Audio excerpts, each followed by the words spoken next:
Morgan Parker is a man on a mission to ride his motorcycle from Hong Kong to Brisbane, Australia on a voyage that will see him travel through 10 countries and in the process raise awareness about 10 of the most important charities across the region. It's an adventure that'll test his limits during a trip that'll be exciting, dangerous, eye-opening and always breathtaking. Join him each week as he travels wheel to wheel.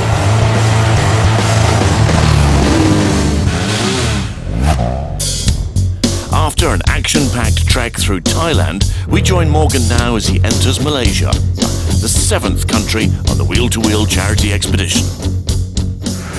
After so many remote and unpredictable border crossings, riding from Thailand into Malaysia barely raised my heartbeat. The sophisticated infrastructure was an early indicator of what Alan and I would come to experience throughout this highly developed modern country. No problems at all going across into Malaysia. Alan was with me. It was his first border crossing, so that was an interesting time for him. He was a bit nervous about it all, much like I was getting from Hong Kong into China.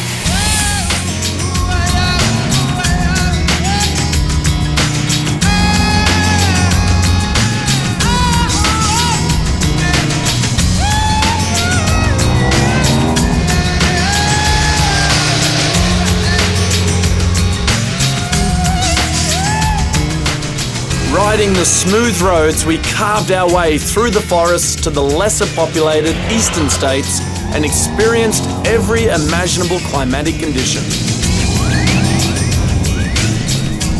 The treacherous, wet and winding road through the Cameron Highlands provided some of the best riding of the entire expedition.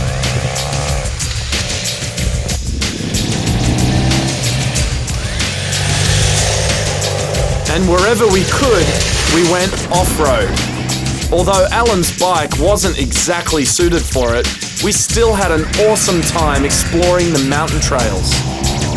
After an epic 17-hour day adventuring, we powered along the main highway into Kuala Lumpur. KL is a buzzing urban metropolis, and we made the most of it.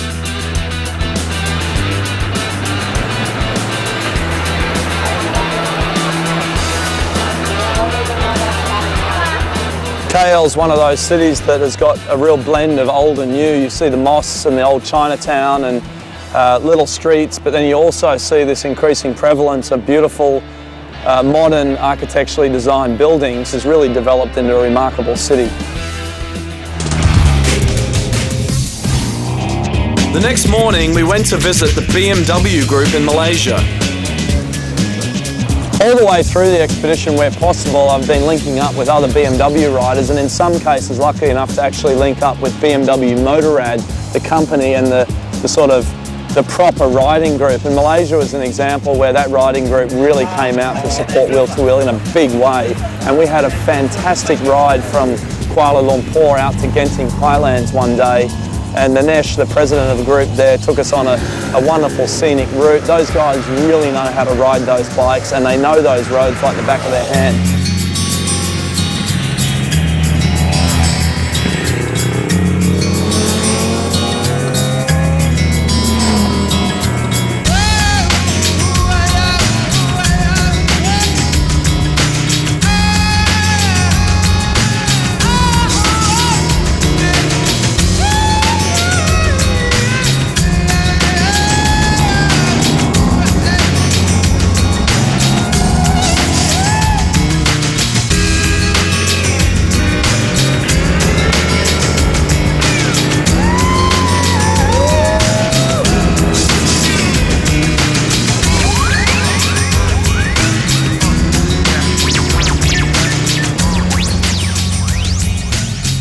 About an hour outside Kuala Lumpur, the highlands are thousands of feet above sea level, with a scenic view to match. At the top is a fully fledged casino and amusement park, but there was no time for that as we were on our way to another scenic highlight.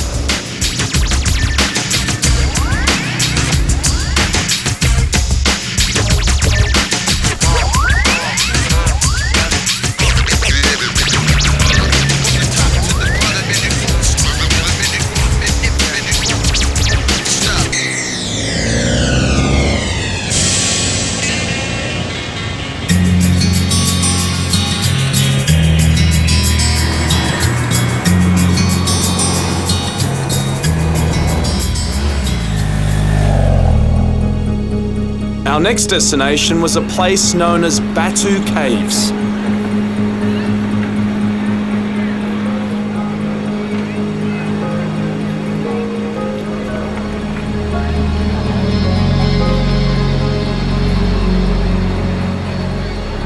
We've ridden out here to Batu Caves on the outskirts of Kuala Lumpur in Malaysia with the BMW Motorcycle Owners Club.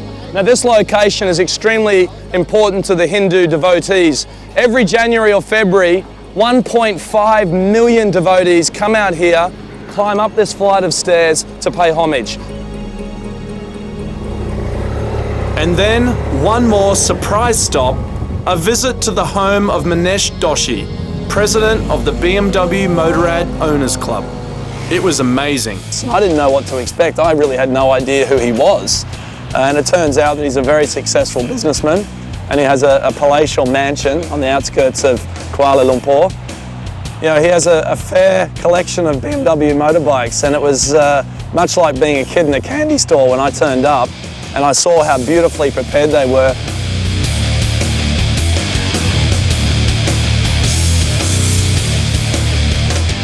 So how has this come to be? I bought my first BMW in 2007. Right. And then it's just been love riding them. You know, is there a favourite amongst all these bikes? Well, they're all favorites, but if I had to choose one, I'd probably choose the GS Adventure. Yeah, my next bike. Yeah, good choice. And when Wheel to Wheel returns, we'll venture back to KL to visit Women's Aid Organisation, the real reason we're here, to discover how they're tackling one of Malaysia's most serious issues, violence against women.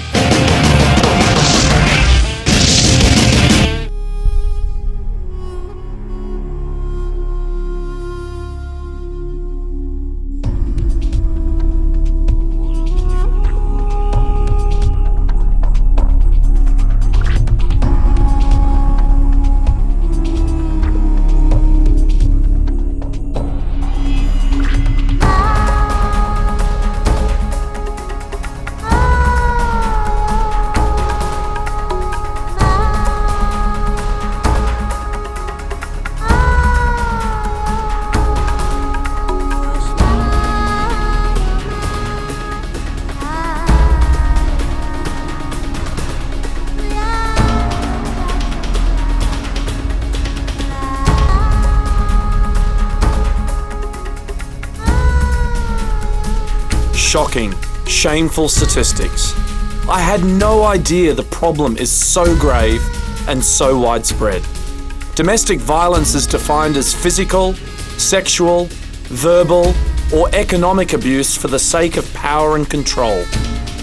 Here in Malaysia, Wheel to Wheel wanted to create greater awareness of the issue, so we're working with the Women's Aid Organisation in Kuala Lumpur.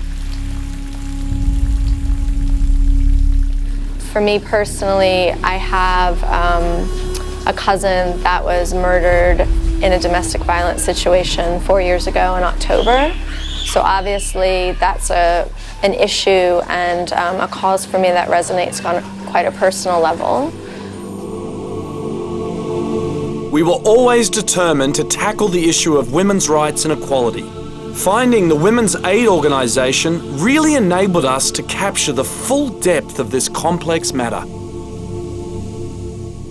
Despite Malaysia's economic prosperity, violence against women remains a prolific, yet hidden, national crisis. For many years, the Women's Aid Organisation has been fighting for social change, while providing shelter and counselling for victims. We visited them to learn more. In 1982, when the shelter was opened, many people told us that Malaysian men do not beat their wives, and this shelter, this refuge, you'll close it down, for sure. 28 years later, we're still here.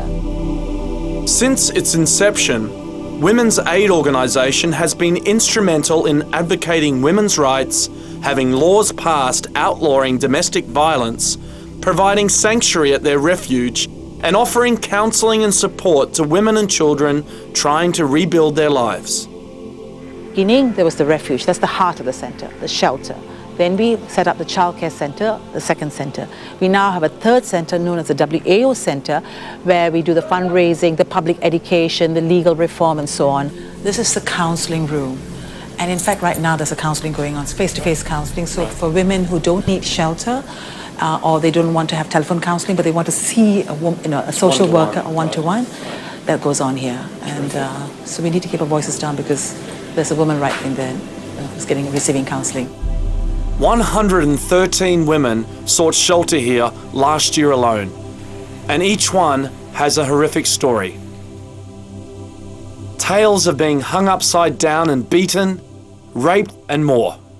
We actually came across a client who, when the husband actually found her outside after she has left him, he grabbed her, dragged her back home, beat her up severely and gave her several options. Was that either she drank a type of poison or she accepted him stabbing her somewhere or coming back to him.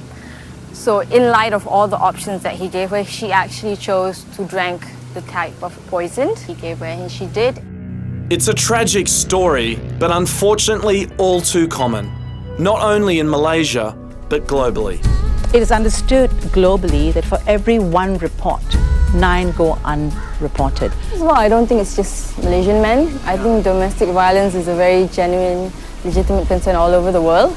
But I think in terms of the situation in Malaysia, it's mostly a combination of social perception, culture, as well as religion put together. And there's also the whole concept and idea of power and control. And we live in a society where only like about less than 20 years ago, we actually recognized domestic violence as a form of crime. One such local case is that of Ellie, a woman who was subject to verbal abuse, then violent physical abuse at the hands of her husband. Like many, her tale was one of love at first. I met him the place where I worked, the same office. Then we, as a colleague, and we get to know her, and he proposed me and we got married. But as time went on, Ellie ignored the danger signs. He's a very caring person and very loving person, and he loved me so much. Very possessive. Possessive in the sense of beginning I didn't know, because possessiveness, I feel like, wow, he loved me, only me, no one else. Then one day, her husband hit her. And the first time he slapped me 8 times continuously in one side of my left hand side. He's using his right hand to slap me. And I was so shocked because it's the first ever he hit me, which is I really couldn't accept it. And then a familiar pattern emerged. Communication between husband and wife ceased and the violence got worse. And he just dragged me, he shut my mouth and pushed me down and kicked my stomach and kicked me. It's like just closed the door and he started to kick me like he became very, very wild. He just kept on hitting me.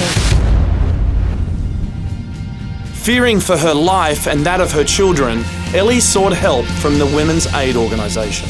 The reason that most women find themselves unable to leave their domestic violence situation is because they're terrified of losing their children. And a lot of them calls us and say, you know, he says he's going to take away my children if I leave him, so I can't leave him. So if they are in need of shelter and they have children with them, we usually would take the women and the children in together. Unfortunately, children often get caught up in this cycle of violence. At the childcare centre, they are taught how to interact positively so they don't repeat the cycle. We try to teach them that there's a way without being aggressive, without beating each other, without yelling at each other, just to talk. And actually it's working for 15 kids in this house. It's working very well right now. So what more can be done? There's an important role for men to play to stop the violence. Public education is critical.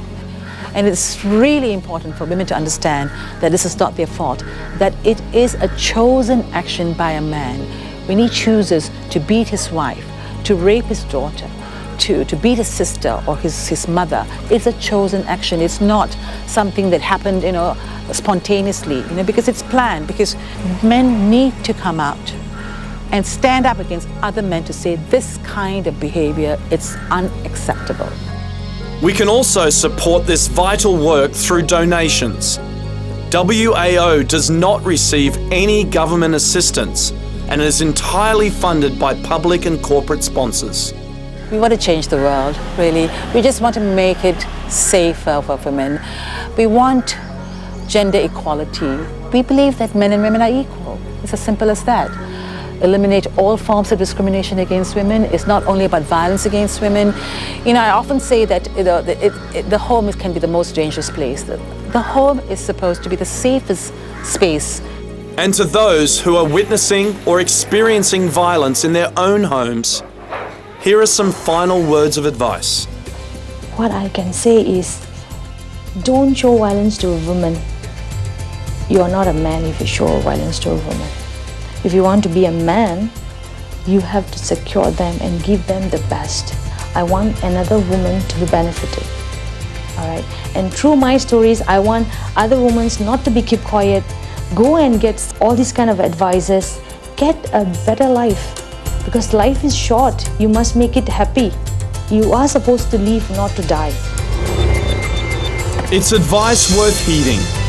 And though we may be leaving the shelter, we continue to support the cause.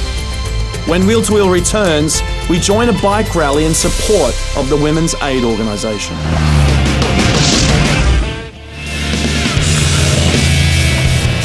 Up bright and early, our goal is to lead a bike rally for the Women's Aid Organisation throughout Kuala Lumpur. We were delighted to have an entourage of Harley-Davidson riders join us.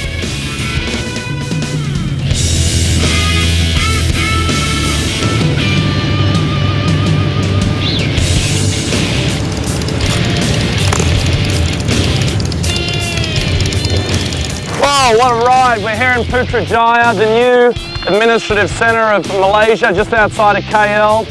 Alan and I have been joined by 10 people riding Harley-Davidson, the ladies of Harley and the Harley owners group. Fantastic ride, love riding with these guys. It's like having a permanent police escort, having the Harleys out front, stopping traffic, letting us through. It's absolutely brilliant.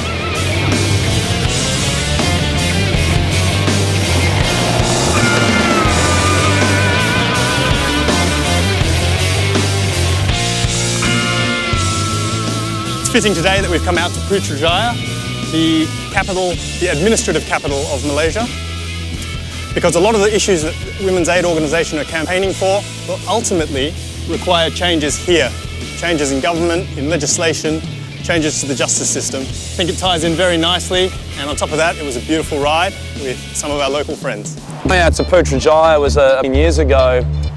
When I first moved up to Asia, I was invited there to have a look at what was being planned, and I remember clearly that my boss was telling me at the time, oh, this is never going to happen. It was just a huge field with nothing out there. Now, of course, going back 15 years later, and there's these huge buildings everywhere, and that vision that they had has become a reality. So it just goes to show what Malaysia can do. Imagine what more could be achieved by applying that vision and drive towards social change and ending violence against women. We concluded the ride with a reception for the assembled media, a final chance to get the message out. Welcome, Wheel to Wheel. The money that we are raising from this event will be used for a legal aid fund.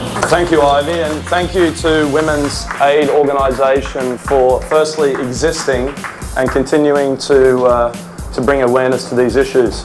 It's no good to have beautiful buildings, beautiful roads and bridges if people don't have rights and justice and equality.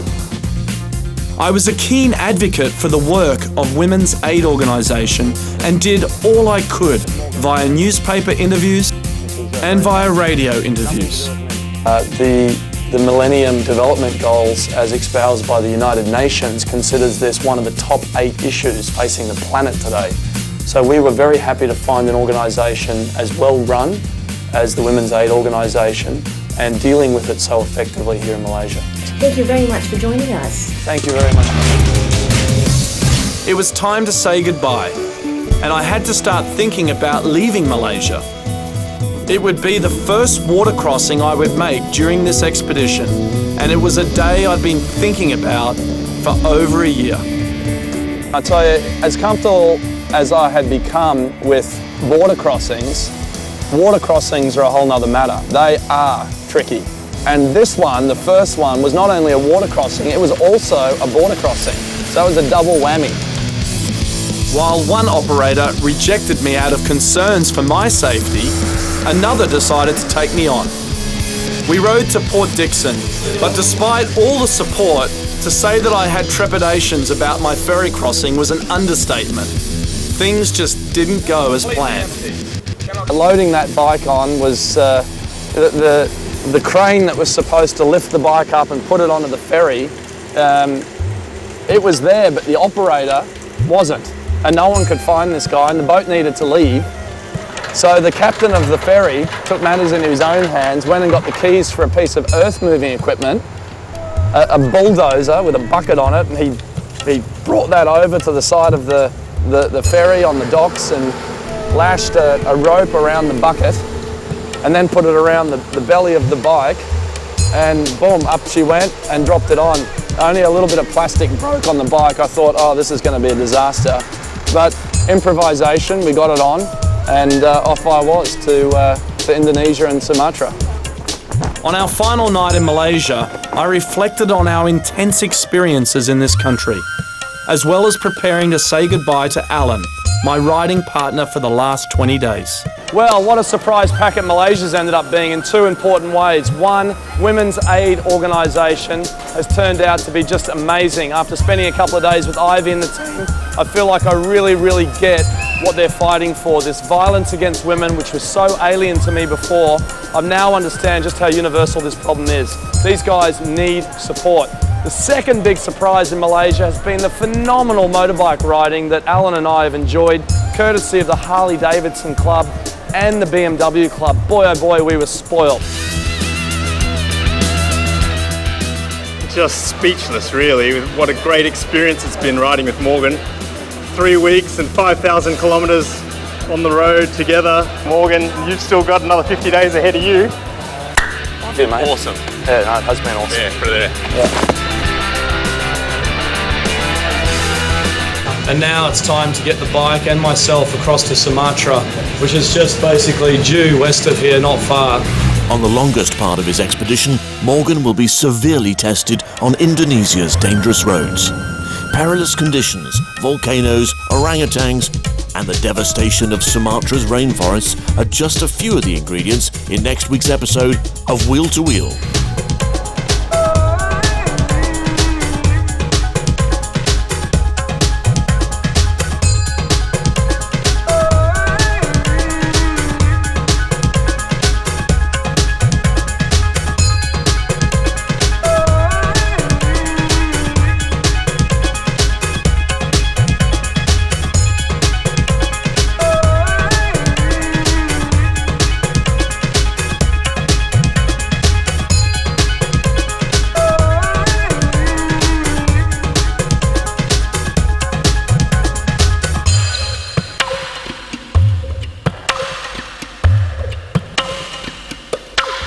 For more information, please visit wheeltowheel.tv.